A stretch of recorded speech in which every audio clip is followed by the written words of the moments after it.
किसान भाइयों, जैसे कि मई का महीना बीतने वाला है और जून जुलाई में अगर आप गोभी की खेती करते हैं या आप करना चाहते हैं तो इसमें हमें कौन सी प्रजाति का बीज का चयन करना चाहिए, फूल गोभी का और पत्ता गोभी का, ये चीज़ आपको इस वीडियो में जानकारी मिलेगा। और जो जानकारी मैं किसान भाइयों इस वीडियो के माध्यम से आप सभी किसान भाइयों को दूंगा, जैसे कि जो फसल मैं लगाता हूं वही हम आपको इस वीडियो के माध्यम से शेयर करते हैं, ताकि अगर आप उस फसल का बिजाई करते हैं तो आपका खेती से एक भी रुपया नाजायज खर्च ना होने पाए। क्योंकि अगर आप कोई भी सब्जी की खेती करते हैं तो सबसे पहले ज़्यादा निर्भर करता है वैरायटी। वैरायटी के साथ निर्भर करता है कि हमें कौन से समय से लेकर कौन से समय तक इसका बुआई करना है।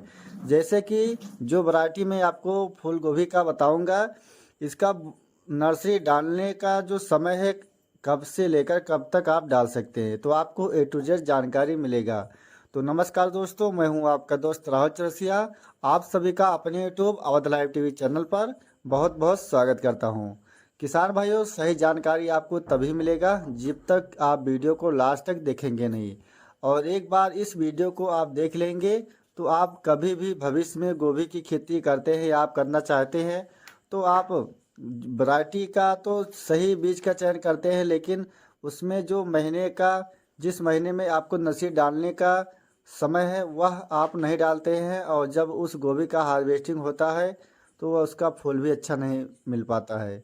तो किसान भाइयों, जैसे कि आपको अगर फूल गोभी का नर्सरी डालना है तो आप जून और जुलाई में सिजेंटा कंपनी का 15-22 ले सकते हैं। इसके अलावा सिजेंटा कंपनी का 6099 या आप एडवांटा कंपनी का सुपर सीग्रा, ये तीन वैरायटी ऐसे हैं जिसे कि आप अगर ट्रांसप्लांट करते हैं जुलाई के महीने में या आप अगस्त महीने में, तो आपका जब हार्वेस्टिंग होगा, जो अन्य वैरायटी का फूल गोभी है उसमें जब आप हार्वेस्टिंग करते हैं तो गोभी के फूल में बीच में से आपको पत्ता नज़र दिखाई देता है। और उसके साथ जब गोभी का फूल जो रहता है दोस्तों वह सफ़ेद नहीं रहता है, जिससे कि मार्केट में आपको अच्छे दाम मिल भी नहीं सकते हैं। ये दोस्तों जो एडवाटा कंपनी का सुपर सीग्रा है, यह 70 से 75 दिन में हार्वेस्टिंग होता है। इस गोभी का एक फूल का वजन अगर आप सही ढंग से करते हैं 1 किलो के प्लस ही जाता है। और अगर आप सिजेंटा कंपनी का 15-22 लेते हैं तो इसका जो वज़न है 500 ग्राम से लेकर 1 किलो तक इसका भी वज़न मिल जाता है। जैसे आप अपने फसल पर निरीक्षण करेंगे, देखभाल करेंगे, उसी अनुसार से आपका फूल मिलेगा। अगर आप 15-22 बीज का चयन करते हैं तो आप इसका जो नर्सरी डालने का सही समय है, आप फरवरी महीने से लेकर पूरे जुलाई महीने तक आप नर्सरी डाल सकते हैं।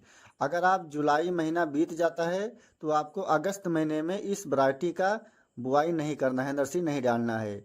और जो किसान नहीं जानते हैं, जैसे कि जानते हैं 15-22 गोभी बहुत ही अच्छी है और वो क्या करते हैं सितंबर अक्टूबर नवंबर में डाल देते हैं, और उनका जब गोभी का हार्वेस्टिंग होता है तो वह फूल अच्छा नहीं रहता है। क्योंकि इसलिए नहीं रहता है, अगस्त महीने में और सितंबर महीने में जो वैरायटी का हमें नर्सरी डालने का वैरायटी होना चाहिए वह वैरायटी नहीं है, तो इस पर किसान भाई धोखा खा जाते हैं। और इसके अलावा जैसे कि अगर आप सुपर सीग्रा लेते हैं एडवांटा कंपनी का, तो इसका भी आप नर्सरी जून और जुलाई महीने पूरा डाल सकते हैं। और इसके साथ सिजेंटा कंपनी का 6099, ये तीन वैरायटी ऐसे हैं दोस्तों जिससे कि बाज़ार में अगर आप इस बीज का कीमत हम करते हैं बात, तो मान चलिए 10 ग्राम का पैकेट CFL 15-22 आपको 600 रुपये से लेकर 650 के आसपास मिलेगा। और उस वही देखते हैं कि ये जो सिजेंटा कंपनी का 62 6099 है, इसका कीमत भी 600 रुपये से लेकर 650 के आसपास है। और एडवांटा कंपनी का जो सुपर सीग्रा है, यह दुकान पर आपको मिलेगा 500 रुपये से लेकर 600 के आसपास मिलेगा। और जो नर्सरी डालने का तरीका है दोस्तों, जैसे कि अगर आप जून के महीने में डालना चाहते हैं तो जहां आपको नर्सरी डालना है वहां आप एकदम गोबर का सड़ा हुआ खाद डाल देना है। और उसके साथ आपको क्या करना है, अभी आपको खेत को जुताई कर देना है गोबर का खाद डालकर, और उस जमीन को आप बार बार सिंचाई करना है। और सिंचाई करने के बाद जैसे ही आपके खेत में खरपतवार रुक जाते हैं तो आपको क्या करना है, उसका गुड़ाई कर देना है या जुताई कर देना है। फिर उसके बाद आपको सिंचाई करना है।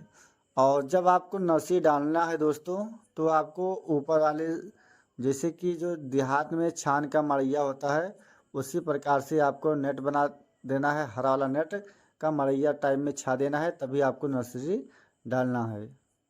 किसान भाइयों, जो पत्ता गोभी का वैरायटी लेना है आपको आपको लेना है नानबो कंपनी का ओजस वैरायटी। यह जो वैरायटी है दोस्तों, इस वैरायटी का नर्सरी आप साल के 12 महीने डाल सकते हैं और साल के आप 12 महीने ट्रांसप्लांट कर सकते हैं। इसके अलावा आप सिजेंटा कंपनी का BC76 ले सकते हैं। ये दोनों प्रजाति दोस्तों बहुत ही अच्छी है। दोनों में से सबसे ज़्यादा अच्छी है नानबो कंपनी का ओजस वैरायटी। ये दोस्तों, जैसे कि अगर आप मार्च अप्रैल में इसका ट्रांसप्लांट करते हैं तो इसका जो फल का औसत वजन मिलेगा आपको 800-900 1 किलो के आसपास मिलेगा। अगर आप वहीं नवंबर पर इस पत्ता गोभी का ट्रांसप्लांट करते हैं तो इसका जो पत्ता गोभी का वजन बनेगा, मान चलिए आपको 2-2.5 किलो के आसपास मिलेगा। और जो डालने का तरीका है दोस्तों, जैसे कि आपको जैसे गोभी का नर्सरी डालने है, उसी प्रकार से आपको पत्ता गोभी का भी नर्सरी डालना है। और अगर आप सब्जी की खेती करते हैं या आप करना चाहते हैं, सब्जी की खेती में फंगस का समस्या ज़्यादा देखने को मिलता है।